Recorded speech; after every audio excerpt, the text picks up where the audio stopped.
Hey, let's get something done today.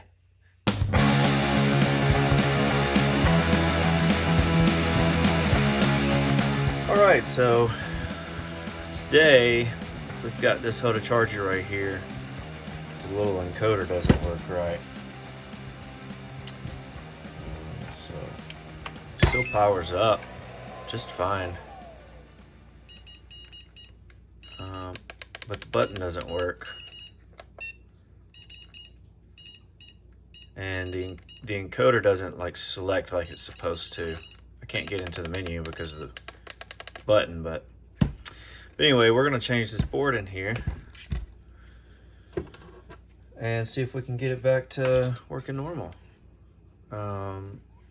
Luckily, Serge over at Pyrodrone sent me a box with 3 broken HOTA D6s, and there's bound to be one good one in there. So let's see if we can take this one apart and get it fixed. Now I've had the luxury of doing this before the video, so I'll just show you. You have to unfortunately take the screen off in order to get to 2 of the screws, and it is not easy to do. But if you can just find out how to get right in there under it, there we go. And it's not so bad. And then you've got these 2 screws right here and right here. Number 2 Phillips, we'll take them out, but the holes are too small for my big screwdriver. So I've got to use the little screwdriver, number 1.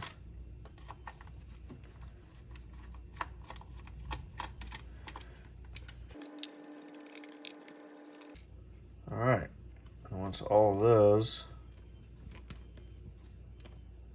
are taken out, the top of it just kind of lifts off, like this whole top piece. If you can get it, there we go, kind of pry it up a little bit. And it's just connected by that ribbon cable. So I'm just gonna go ahead, undo that ribbon.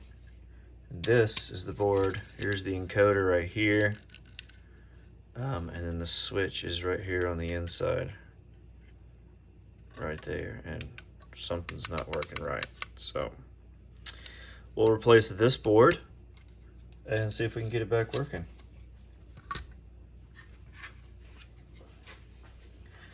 All right, so this one looks like it's been burned. Something happened here, obviously. Melted. So I'm just gonna take this one apart first and see if we can use that board inside there.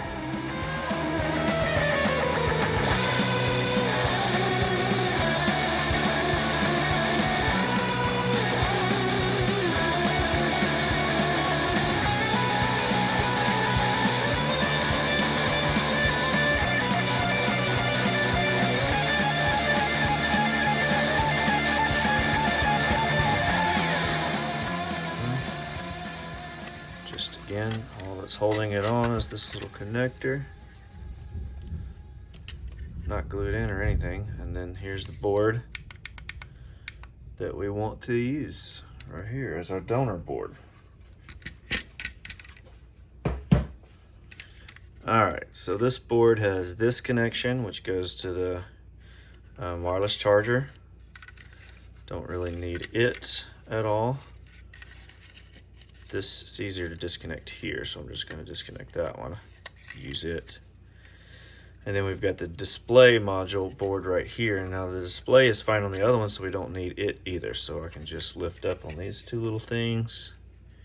You can see right here. That one.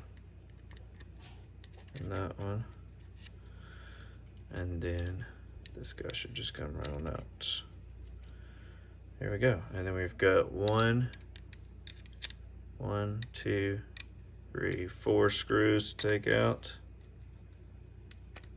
That's not gonna work this time. We'll use an actual Phillips head. These screws are kind of angled in there, a little weird. So it feels like you're cross-threading them. and they're shorter than the other screws, so make sure you separate them.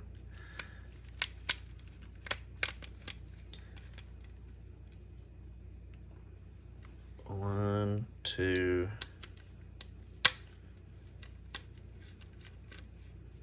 three, and four. And just a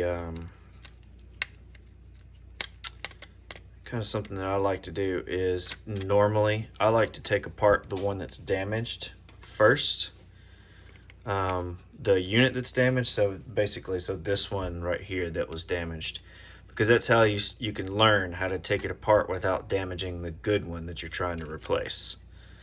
So, but because I already opened the good one, trying to find the problem in the first place, I already knew how to do it. So this encoder wheel right here is not stuck to the board, so it's just kind of barely hanging into the actual encoder. So whenever you're taking it out, just make sure that encoder kind of push up from the bottom comes with it. Here we go. Now we got that out and ready to put in the other one.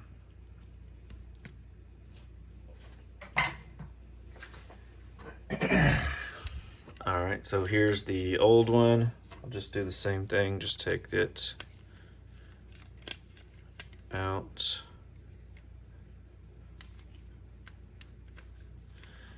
Now I've actually already tried to replace the actual encoder in this. You can buy these encoders really cheap. It's the same encoder that's basically in your mouse for your computer. So they're super cheap. You just got to find the one that fits the right size and has the right voltage input. But they're all basically the same for the most part. But that didn't fix it. So I have a feeling maybe this chip right here, I think that's controlling the whole thing, is the issue. I don't know. Yeah, let's undo this display right here. Sorry, it's hard to see if you're in focus and if I'm doing the job right at the same time. That's out and that's out. All right, so this is the encoder that I actually replaced, and the wheel. So this is the bad one, that's the good one. So let's put the good one back in. The wheel is still connected to it right here, so I'm just going to kind of hold it in with my finger and put it in its little spot right here. There we go. These little tabs right here, right there and right there, the plastic tabs from the body will line up inside those holes, or those slots right there, and then of course the screw holes, and then this ribbon cable for the display is right there. All right, it fell out right here.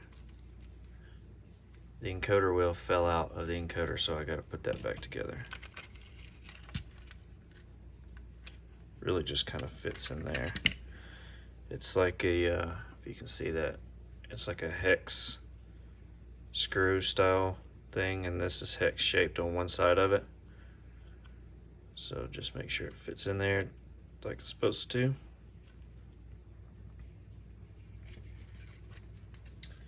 And then let's see if we can get it in there without it falling out. There we go. It's in there. Apply a little bit of pressure with my thumb and get the ribbon cable situated. Perfect. Now it's sitting just like it's supposed to. Go ahead and get these screws in their spot. Now a little tip, when you're putting metal screws into plastic, always go backwards, twist it backwards first until it kind of like, you hear it click, and then you can go in. That way you'll preset the screw inside the actual threads on the plastic, and you won't strip out the plastic by cross-threading it. So just go like backwards until it clicks, and then go in the right way.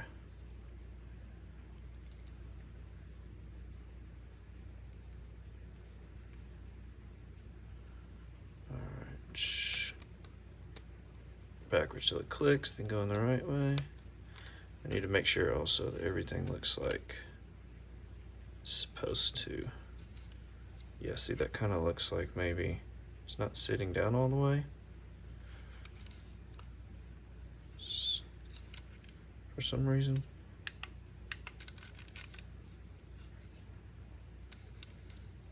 Maybe that's how it's supposed to sit. I don't know.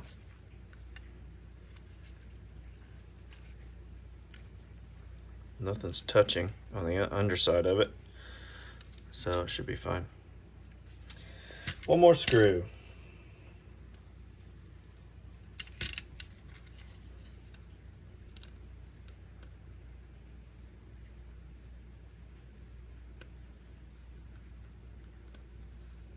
There we go. All right, now let's do the wireless charging cable and the ribbon cable. Make sure the little gray part is slid open first. Slide it in with a little bit of pressure, and then you can close these. Just like that. And always try to look right at the tip of the where it goes in. It should be like, you should see maybe that gold just evenly across the, I don't even know if you can tell what I'm saying, just evenly right across that. That's how you know it's in straight. All right, so that's in there. All that seems to be perfect. Now let's put it back in here. We just have this ribbon cable.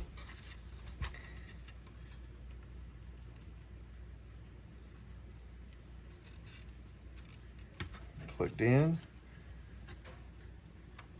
And it basically just sits on there. Before I start screwing them all in, let's go ahead and power this up and see if it works.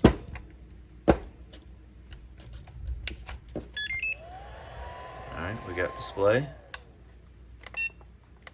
That works.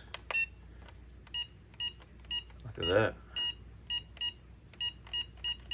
So donor number 1 worked. We didn't even have to try the other 2. Wonder if I can fix those 2, or at least one of them. All right.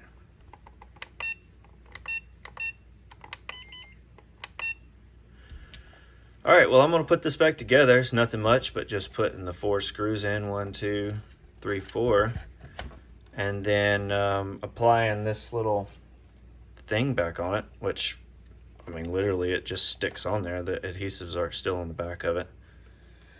And then that's it, charger fixed. I hope this helps out somebody. And if not, then, you know, figure it out how to do it yourself. Bye.